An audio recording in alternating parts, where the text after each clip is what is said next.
ካብትን ናብትን የማነ ጸጋም ዝወና ጨፍን ዝንቀሳቀስን ሰብ ኣዝዩ ብዙሕ ነበረ።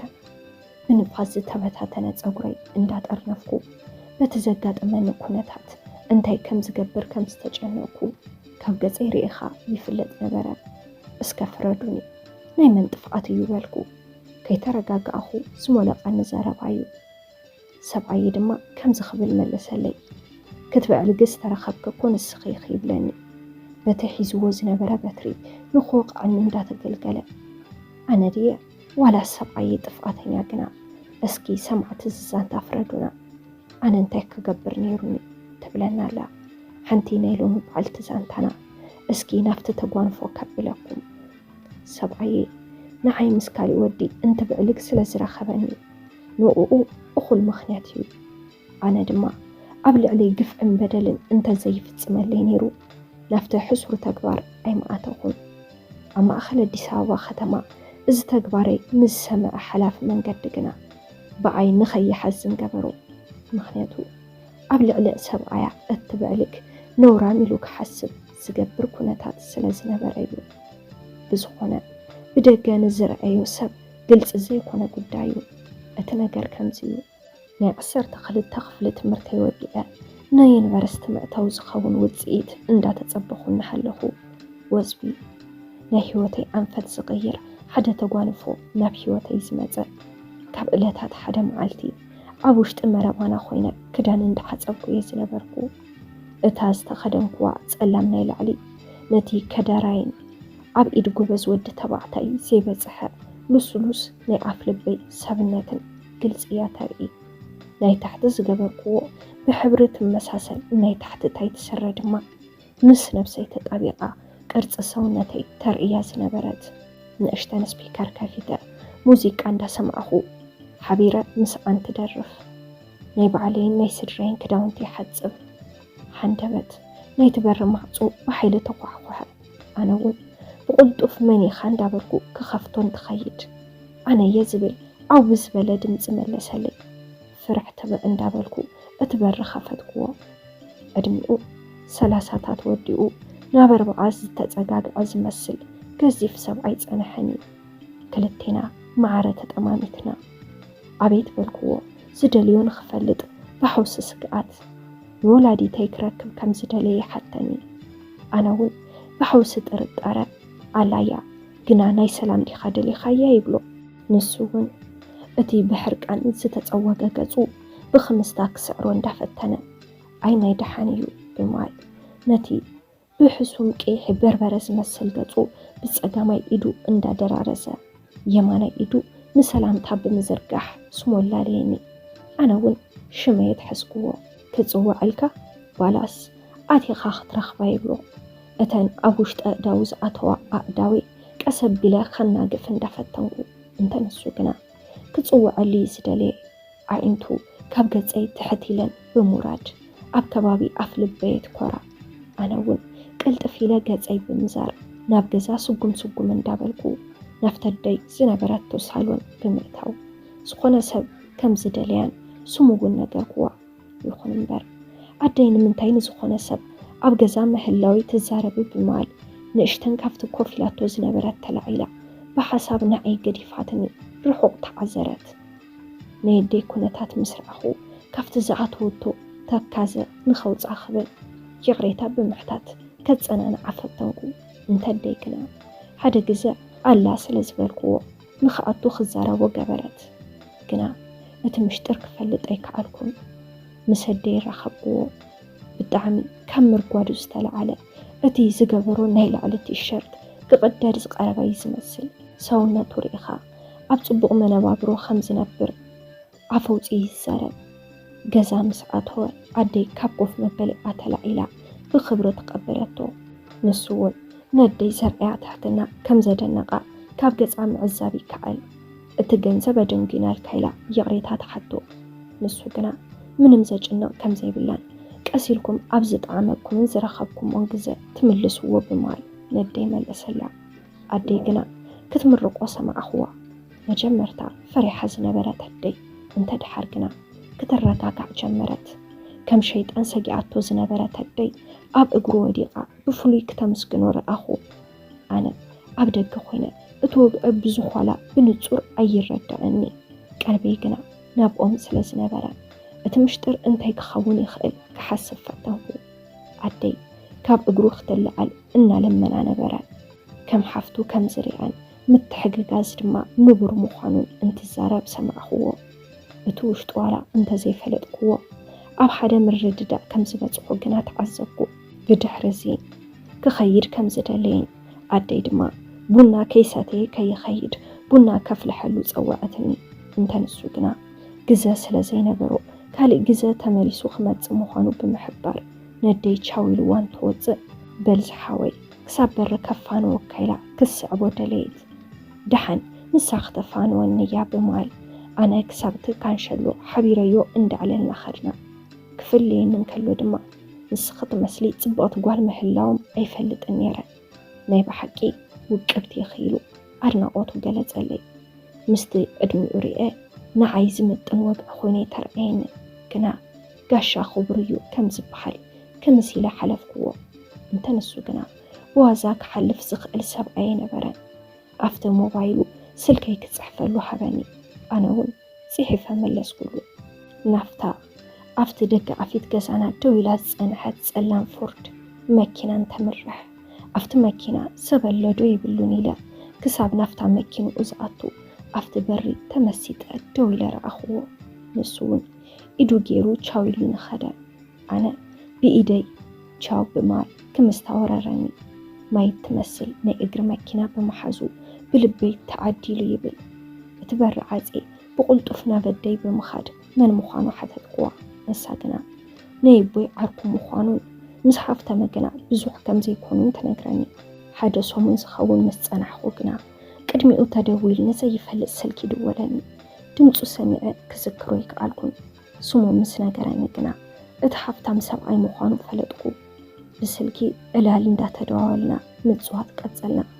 هذا معلتي ولدي عب قزاي نبرون بيني مخاني مسنا قرقو قزا متزن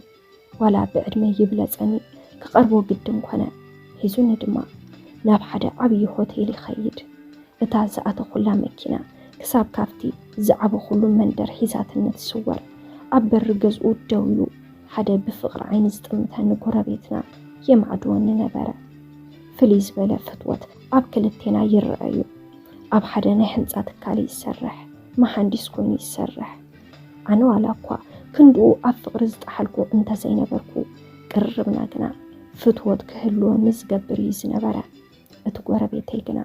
فقرنا نابتركم سلو وحيوت كعبي زدل نيرو كنفلالا نايكالي ودخ خونز فكدي نبرا مزي بأرما دفء زبالا عبي سب أي مسكركو قنا كساب زعزاريو زقو عمتان نزنبرا اتقوار بيتي حدا جزاء كدبرن ننتلو هزوننا من قسقاسي واتسنيرو يخون انبار كمتي دحر استلالخو بعد ما دفع زبالة بعلى حفتقنا زز بحال حيوت كارئنيك على وسيدو نقونا يفلتن مزي بعد ما زبال زن سبعيقنا وعلوي مسؤخونا نيقن زب يخون كالي زاقمي بالليل بداقة بروحك عما عدي يوم زحلفكو زنبرك هوتيلات نزنا قعتات بدفرات عتي يوم كحدة سلومون جميرة كوتاس جنزب فلفل تحقواس كخونك على اتحقوس كسام معاسك تسأنح يخأل جنا يفلتن حمس هادس يبلان النيرو جنا بزحي كأل النيرة يخنن بار نحفتام كله يسعانون حنتي حمس أتلا مامد قوت أرهلي كسب قصد ما قوبس حنباسي تكونكو حدم عالت دما بحدا بفقري إن حمسنا أفتوشتي اتمحنبسي استقد أمتو عمزي ما زلو درفتات إنا سمعنا نفتو سنوات أنا عبيوتي كم عينت مزناك أجزاء أحلف يفلتن عفت محمس خباب الزركب حدا خفلي كل الزبالو مقبتات زدالو ولو آتينا بيزا حبيرنا خنبلت نحنا كاتر سلازنا برا موبايلي ساعات الأخو بالدعم دنقزكو كي تردأني كزنا دعم سوعالكو كاتر الخودة نقشتن ترفو 10 ساعات كويننا برا عبي حاوي ناب قزاز متسلو ساعات سلازنا برا حاوي نخي خري اللي قزا خيد دلغو ولدي قوا شو معلتي أب قزاي نبرون ነቲ ዝገበረለይ ግና ጽቡቕ መዓልቲ ከም ዘሕለፍኩ ኣመስኪነ ድማ ገዛይ ከብጽሐኒ ነጋክዎ ምሳይ ውዒሉ ክሓድር ዝሓሰበይ ዝመስል ነይሩ ካብ ገጹ ናይ ኩራ መንፈስ ምስ ረኣኹሉ ሓወይ ብጣዕሚ ከም ዝፈርሖን ክወቕዐኒ ከም ዝኽእልን ይነግሮ ብዝኾነ ካልእ ግዜ ተመሳሳሊ ጽቡቕ ግዜ ከነሕልፍ ተረዳዲእና ተፈላለና ገዛ እንተኣቱ ኣብ ገዛና ሰበይ ነበረን ምስ ኣተኹ ግና ንእሽተን ጸኒሑ እቲ በሪ ተኳሕኳሐ ሓወይ ክኸውን እየ ትጽቢት ገይረ ነይረ ግና ንሱ ይነበረን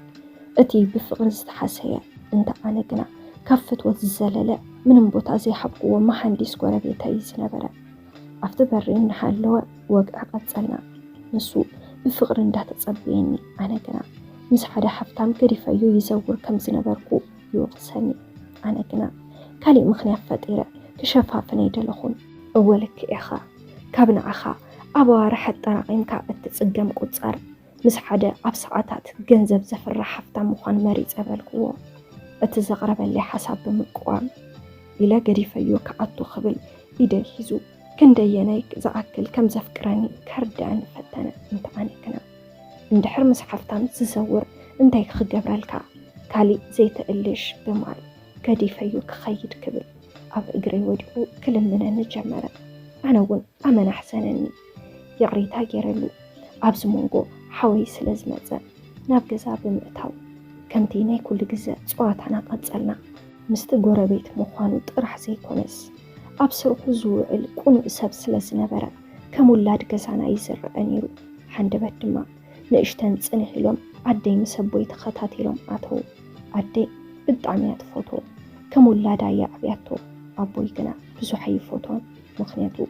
ካብ ዩኒቨርስቲ ምስ ተመለሰ ኣባይ ዝነበሮ ድሌት ብግልፂ ስለ ዝፍለጥ ዝነበረ በዚ ዝተለዓለ ኣቦይ ገጸ ይህቦን ኣቦይ ፍቕሪ ዝበሓለ ይርድኦን ኣይኣመነን እውን ንሓደ ሓፍታም ከምርኦን እሞ ድኽነት ክበትኽ እዩ ዝነበረ ድሌቱ ቡና ምፍላሕ ብጣዕሚ ዝፈቱ ከምቲ ተለመደ ብውግዒ ቤተሰብ ዝተዓጀበ ቡና ዓብዪ ሓወይን ምስቲ ኣዝዩ ዘፍቅረኒ ጎረቤት ናይ ውልቆም ዕላል ሒዞም እዮም ይኹን እምበር እቲ ኣፍቃርዬ ኣብ ክሊ እቲ ወግዒ ኮይኑ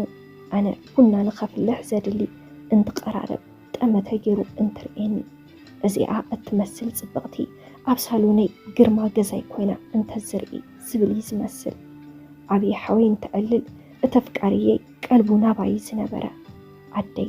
እቲ ቅድሚ ሕዚ ገዛ መፂኡ ዝነበረ ሓፍታም ሰብኣይ ብዛዕባኡ ነቦይ ነገረቶ ኣቦይ ግና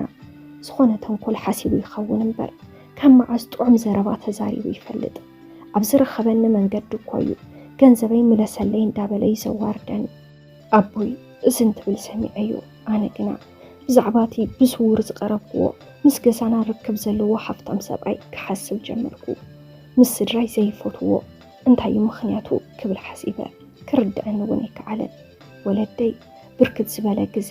ብዛዕባ እንታይ ምዃኑ ከይተረድአኒ ዝጸንሐ ጭኽጭኽ ነይርዎም እዩ ኣነ እውን ናይ ቤተሰበይ ሕነ ከመይ ጌረ ከም ዝፈድግ ክሓስብ ጀመርኩ ስልኪ ደዊሉ ናብ ሓደ ሆቴል ክረኽበኒ ይጽውዓኒ ኣነ እውን እቲ ንዓይ ምሽጥር ኮይኑ ዝጸንሐ ግና ድማ ንወለደይ ዘጭንቆም ዝነበረ በዓል ሓፍቲ ምዃኑ ስለ ዝፈለጥኩ ውሽጠይ ብሕርቃን እየ ዝኸድክዎ ንሱ ግና ንሓዳር ከም ዝደለየንን ክምርኦንን ይሓተኒ ግራዓት እዩኒ ንወለደይ ወግሐ ፀብሐ ዕረፍቲ ከም ዝኸልኦም ነገርክዎ ንሱ እውን እቲ ዝበልክዎ ኩሉ ትኽክል ምዃኑ ነጊሩኒ ግና ድማ ኣብ ዝኾነ ግዜ ብሚልዮናት ዝግመት ገንዘብ ስለ ዘለቅሖም እቲ ገንዘብ ክመልስዎ ብዘይምኽኣሎም ናብ ከቢድ ባእሲ ከም ዝኣተውን ምስ ኣቦይ ዝነበሮም ዕርክነት ብኸምዚ ከም ዝተበተኸን ይነግረኒ ሕዚ ግና ንዓይ ከም ዘፍቀረንን እንድሕር ደኣ ሕረየለ ተመርኤዮ እቲ ንወለደይ ዘለቅሖም ሚልዮናት ብኣይ ከም ዝከሓሶን ንዓይ ክብል ኩሉ ከም ዝገድፎን ንቤተሰበይ ከም ዝሕግዞምን ቃል ኣትወለይ ኣነ ግና ንገንዘብ ክብል ምስ ማንም ዝጋደም ሓንቲ ተራጓል ከም ዘይኮንኩን እቲ ዝሓሰቡ ፈጺሙ ክኸውን ከም ዘይኽእልን ነገርክዎ ብርግጽ እቲ ምስ ወለደይ ዝነበሮ ሕማቕ ኩነታት ከይፈለጥኩ ቀሪበዮ ነይረየ ጊዜያዊ ሓጎስ እውን ኣስዲዑኒ ነይሩ እዩ ግና ድማ ንገንዘብ ክብል ምስ ወለደይን ቤተሰበይን ዝጸልእዎ ሰብኣይ ክነብር ኣይክእልን ኢለ ሓሳበይ ቀየርኩ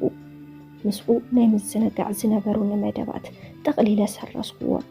ገዲፈዮ ድማ ናብ ገዛይ ተመለስኩ ቅድሚ መፈለላይና ግና ሓደ ነገር ጠንቂቁኒ ነይሩ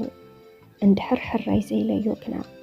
እቲ ንወለደይ ዘለቅሖም 2.5 ሚልዮን ብር ገዝኦም ተሸይጡ ክምልስሉ ከም ዝገብረ ጠንቂቁኒ እዩ እዚኣ ኣብ ሓሳበይ እንዳተመላለሰት ግና ናብ ገዛይ ኣተኹ ድሕሪ ሓደ ሰሙን ይኸውን ኣቦይ ሓድሽ ዘይተጸበኽዎ ሓሳብ ኣቕረበለይ እቲ ዝጸልእዎ ዝነበሩ ገንዘብ ዘለቅሖም ሓፍታም ሰብኣይ ናይ መርዓ መደባት ከም ዝሓሰቡ ይነግረኒ ኣብቲ መወዳእታ እቲ ሰሙን ሓደ ዕድል ናባኽን ናብ ቤተሰብክን ይመጽእ ኣሎ እዚ ድማ ናብ ገዛ ሽማግለ ክልእኹ ምኽኣሎምን ብጸጋ ክቕበሉ ከም ዘለኒ ድሕሪ 2 ወርሒ መርዓ ከም ዝግበር ብኣግኡ ፈሊጠ ምድላው ክገብር ይነግረኒ ኣነ ግና ምስኡ ክነብር ከም ዘይደሊ ይነግሮ ክንረዳዳ ኣይከኣልናን ዋላ ባዕለይ ቀሪበዮ እንተነበርኩ እቲ ኩነታት ናብ ገንዘብ ምስ ተቐየረ ግና ንገንዘብ ከም ዝሽየጥ ዘለኹ መሰለኒ ናብ ስዑድ ብዘይ ሕጋዊ መንገዲ ጠፊአ ክወፅእ እንትፍትን ተታሒዘ ተመለስኩ ብዘይ ድሌተይ እቲ መርዓ ተፈጸመ ኣብ ሓዳር ሕጉስቲ ኮይነ ክነብር ኣይከኣልኩን እቲ ጎረቤተይን ኣፍቃሪየይን ሓደ መዓልቲ ናብቲ ሓዳር ዝገበርኩሉ ናይ ሓፍታም ገዛ ክርኤኒ መፀ እቲ ሓፍታም ሰብኣይ ካልእ ሓዳር ነይርዎ እዩ ዋላ ሰውነተይን ተረጎደ ገፀይ ግና ናይ ጭንቀት ምልክት ነይርዎ